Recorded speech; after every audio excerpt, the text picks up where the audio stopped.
century, the world becomes faster and smaller, and people see it through new eyes.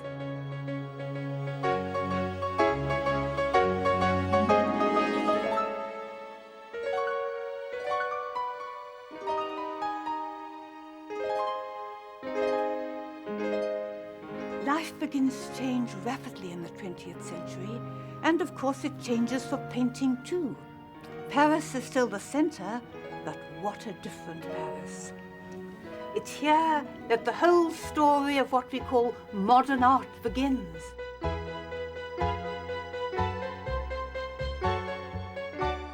Artists flocked to Paris from all over the world, among them the young Picasso and Matisse, the two greatest artists of the 20th century. We are still coming to terms with the impact they made on the story of art.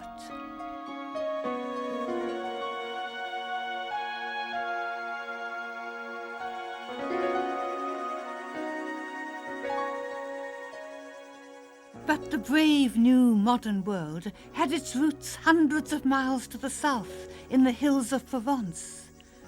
The vision of one artist who understood painting in a new way changed everything.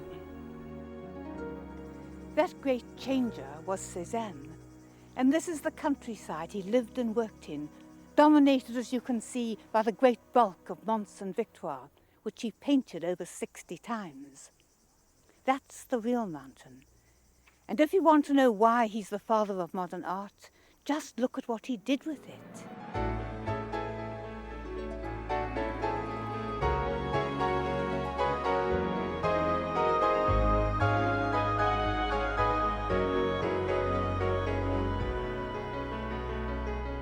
Mont Saint-Victoire obsessed Cezanne. He moved his studio here to be near his beloved mountain. His early years were dogged with repeated failure and rejection, but he persevered with his passionate desire to become an artist.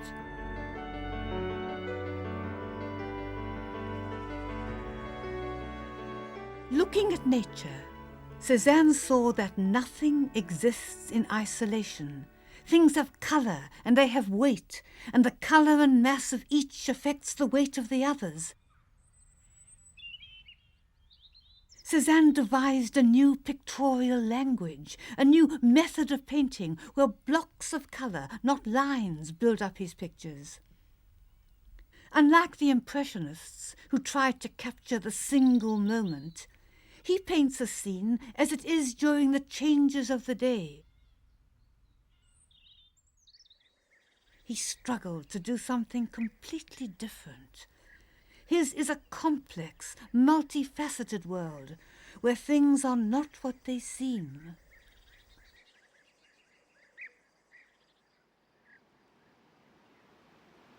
When Cezanne set up a still life, he built a landscape out of it.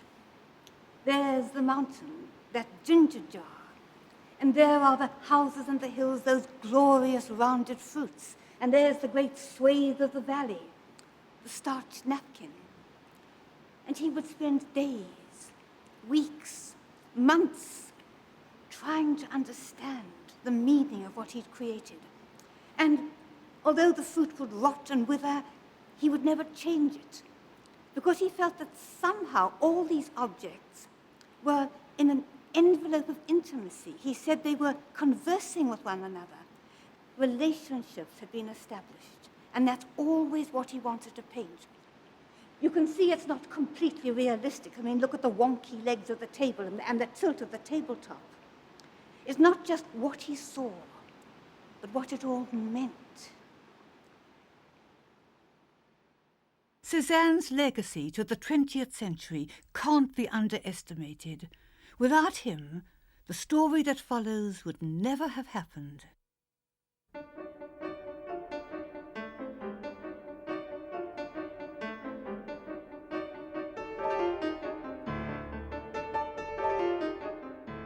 At the turn of the century, a young Spaniard arrived penniless in Paris to make his name. Pablo Picasso had boundless ambition and talent to match. constantly changed his style, perpetually experimenting. He was about to turn the world of painting virtually upside down.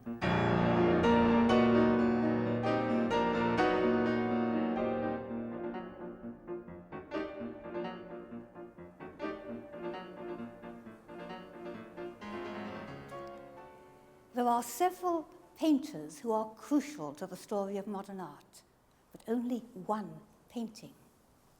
And this is it, Demoiselle d'Avignon, 5 prostitutes from a notorious brothel. And when Picasso painted it in his mid-20s, he was a successful artist, selling his wistful pink and blue paintings. And then he goes out and buys this almost 8-foot square canvas. He does about 800 preparatory drawings, and he spends about 9 or 10 months. And then he calls his friends and admirers. And there is a horrified hush. I don't say anybody laughed, but several cried. They were so distressed by the sheer ugliness, because look at what he's dared to do. He's abolished perspective. These creatures seem hewn out of the canvas. And he's destroyed the integrity of the human body. You can tell they are women, but he's been so disrespectful of them. He's twisted and turned them. What is this shape? Is it her back or her front? And those masks are truly terrifying. And above all, he's destroyed beauty. Because this is a great triumph for him, as it were, to the ferocious power of the ugly. Up to now, painters had taken it for granted that they sought to be beautiful. After Picasso, painters have an option. They can seek beauty, or they can reject it.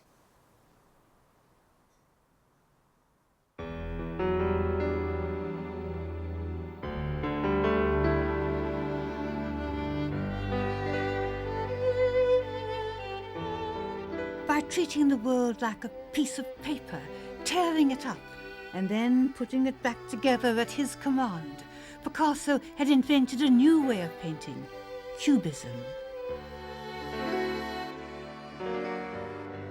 The Cubists refused to look at objects from one angle. They wanted to look from many angles, all at once. Now, this sounds very daunting, but don't be daunted. Their subjects are just the tables, the glasses, the musical instruments of cafe life, but seen through new eyes.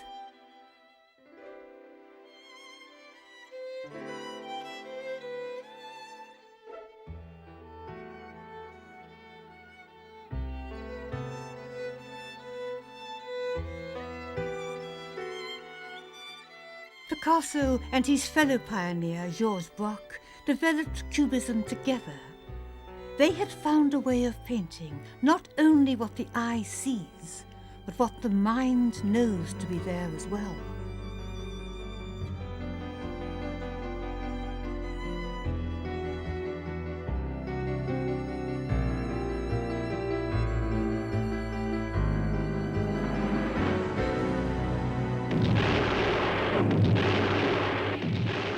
The First World War ended an era. Machines which had caused such excitement turned into monsters. Braque disappeared to the front, but nothing could stop Picasso. He went on painting alone.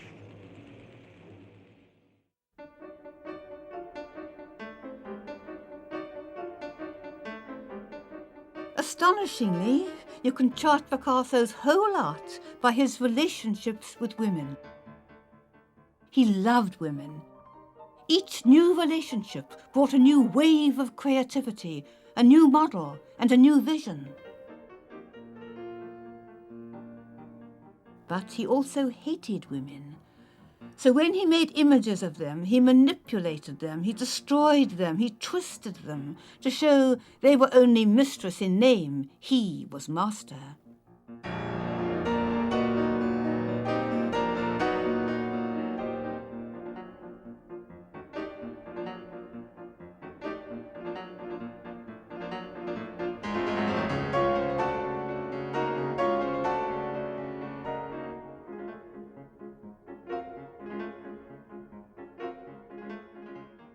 judging only on the quality of the art, the woman who came nearest to satisfying Picasso was little Marie-Thérèse. I say little because she was only 17 and he was 47. But in other ways, she was quite a large girl, well-rounded, statuesque, blonde, milky complexion.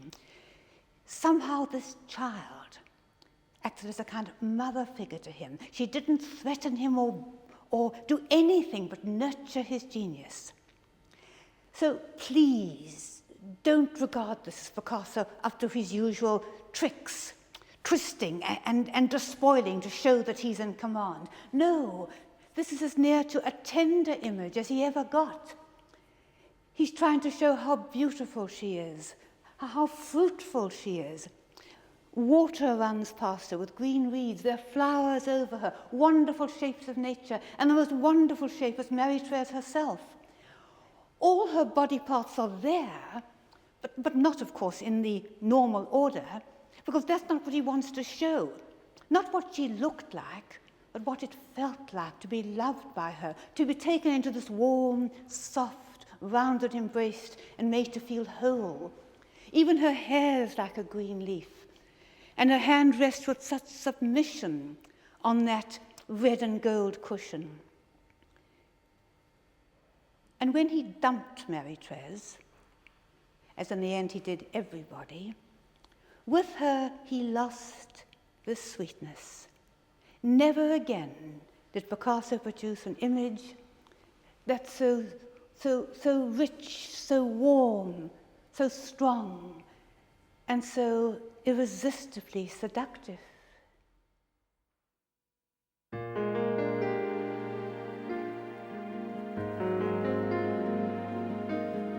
Picasso was a great genius, and arrogant with it. Living in luxury in the south of France, he was famous as no other 20th century artist, except perhaps one. The only artist whom the mighty Picasso greatly admired and felt threatened by was the mighty Matisse.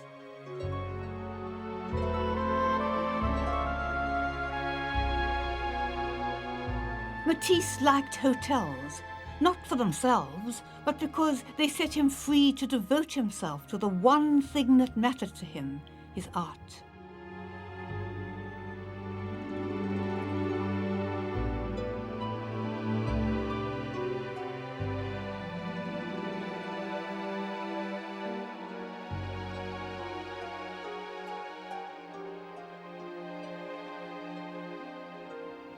In our century, it's always been clear that we've been lucky enough to have two painters of great distinction and genius, old masters in the making.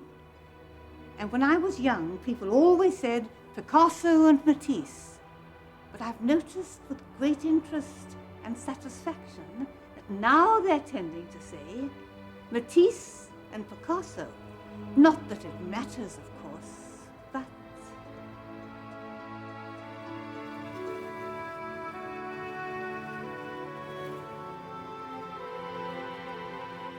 Matisse draws his viewers into the paradise world of Nice and the Côte d'Azur.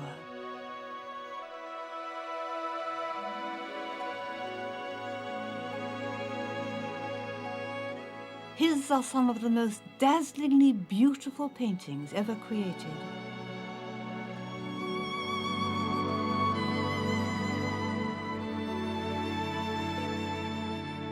It was colour that was crucial to Matisse, and he believed it was not merely a way of describing shape, but a way to express emotion.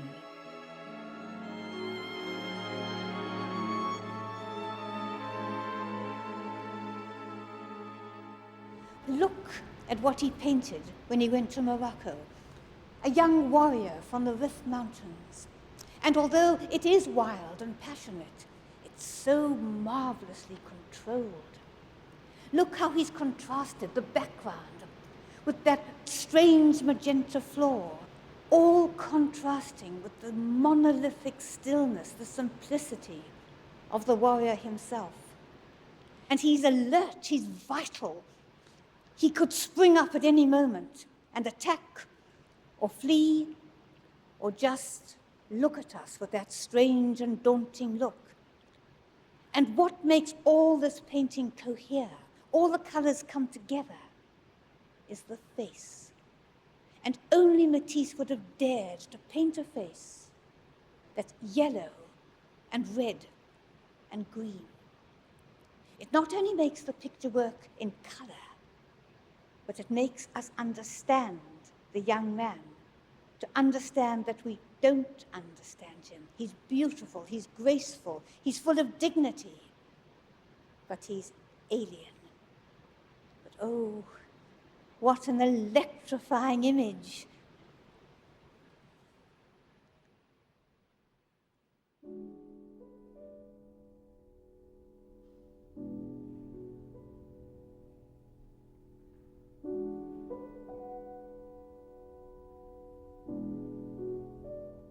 Matisse always paints joy. Light, colour, beauty, these are his themes. Old and sick, his thank you to the nun who had nursed him was to design this chapel in Vence.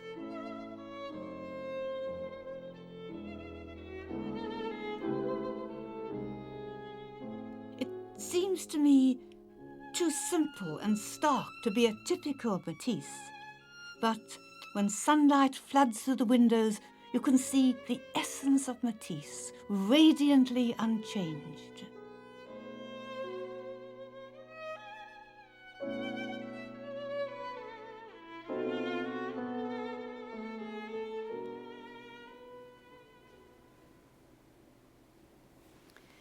Matisse had the two greatest gifts an artist can be blessed with. He could draw like an angel, and he was a superb colorist. And here in Beasts of the Sea, you see both of those gifts used to perfection. But notice how he's done it. He was too ill and old to paint, so he got his assistants to cover great sheets of paper with the colors he wanted. And then he drew on them with the scissors. As you can see, two great cross sections through a lagoon. And he's filled them with seaweed and sea snails and fish, all the fascinating magical things that I'm told are under the sea. The layers of color. As one moves up through the sea, he makes one feel the joy of this, the wonderful floating sense of freedom as you go up and up and up. This painting, this cutout, gives us such exquisite pleasure that, though I hardly dare to say this, I don't think Matisse ever painted anything greater.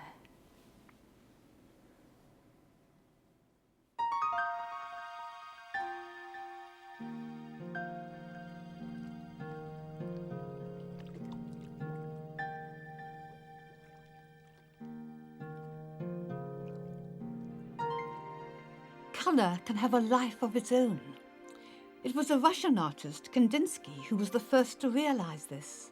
He was startled by the sheer beauty of a painting seen wrong way up.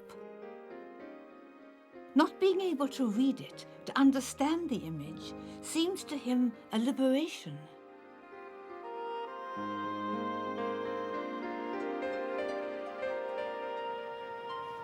Kandinsky's painting with white border.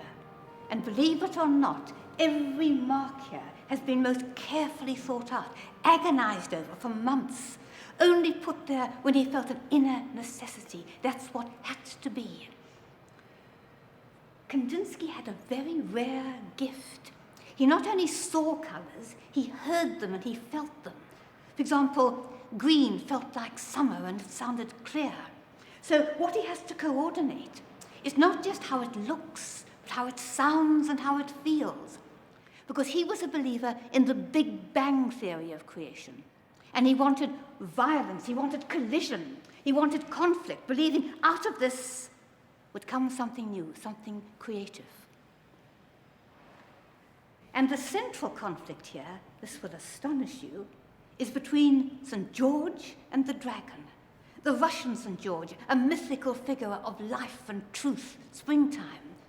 And the dragon, the death principle that we all have to combat. And that's Kandinsky's symbol for St. George on his horse hunched over, holding his lance of light. And there, mooching in the corner, looking defeated already, in fact, is the dragon. Now, he had all that in his mind, and he worked it out on sketches, and it wouldn't come right. And one night, sitting in the twilight, agonizing over this, suddenly occurred to him what this painting needed was a white border.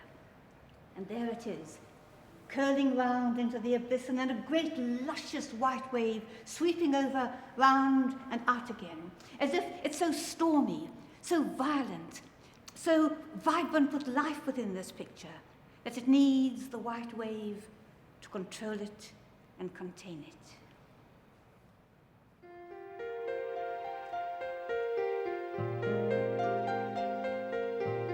But there was another way to be abstract, a geometric way, as we can see in the work of the Dutchman, Mondrian.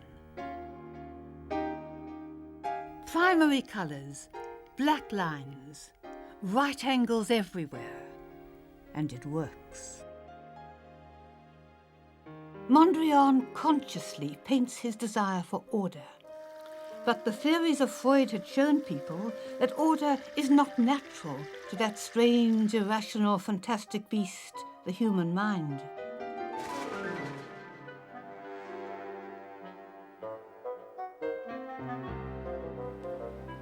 Artists had always painted the world out there. But now abstract artists are painting the world in here. Colours, forms, memories. But there's another way to paint the world in here. You can play with reality, turn it topsy-turvy, because reality is, don't you agree, a very confusing thing.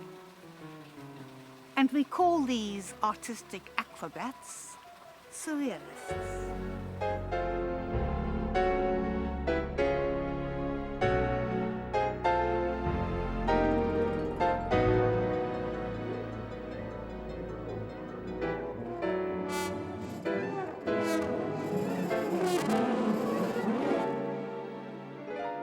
Surrealism was always aiming to be free from the dull constraints of reality. In expressing the wild dreaming of the subconscious mind, surrealist artists would give the courage to all artists to go where their dreams led. And the quintessential surrealist was the Spaniard Salvador Dali, famous for his pictures of unreality.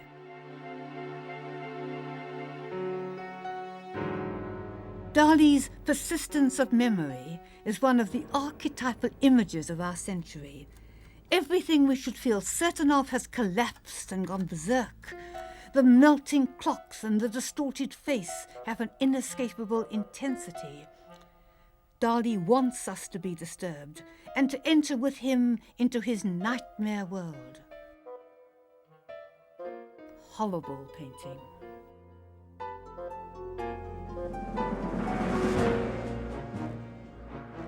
The nightmare within became flesh. With the rise of fascism throughout Europe, art also fell victim.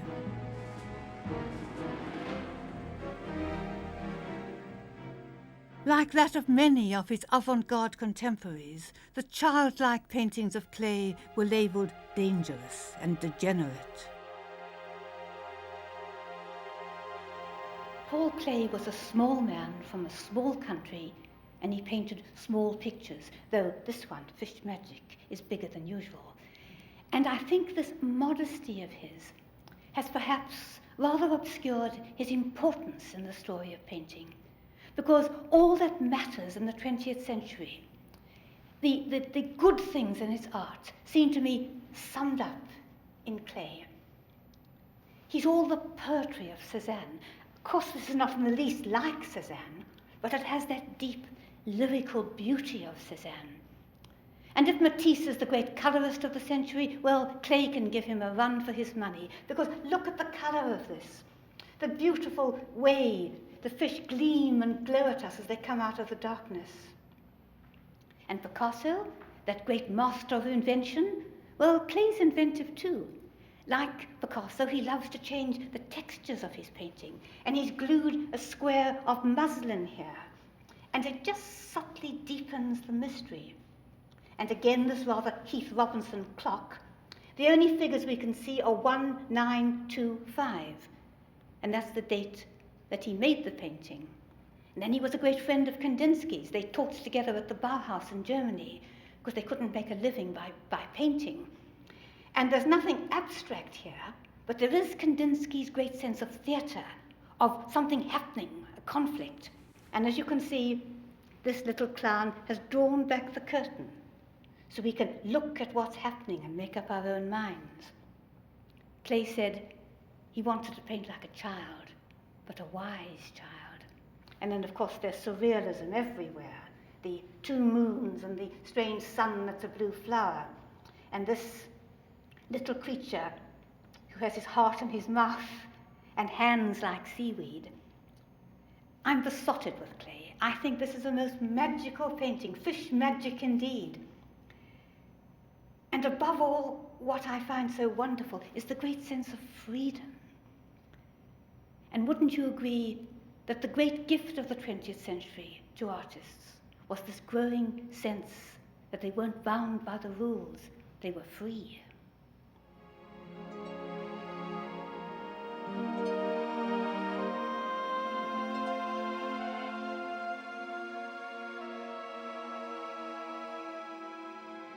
But that freedom could no longer be found in Europe. War was coming, and although painters sometimes show a surprising indifference to the great goings-on of the world, the Second World War actually did affect them. Klee's magical art became more intense, more solemn.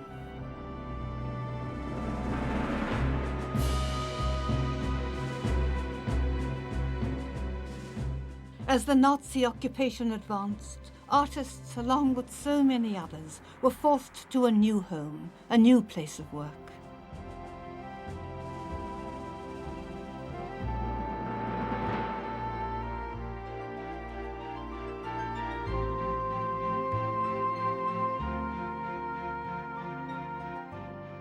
Many artists escaped to America, and that's where the story of painting moves in our next program.